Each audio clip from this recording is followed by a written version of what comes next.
8:30 p.m. on August 17, 2017, 32-year-old Hop Nagayan was recorded driving on State Highway 161. The Vietnamese Texas resident has not been seen since. The same night he went missing, an unidentified individual was caught placing a piece of paper over his doorbell camera.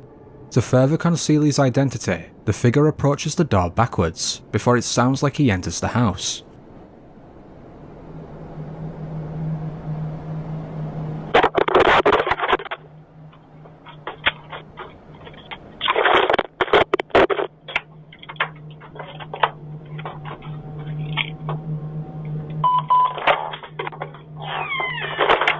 Because of the figure's calculated actions, some viewers contend that they have ties to organised crime. Whoever they are, Hop's family believe they likely abducted him.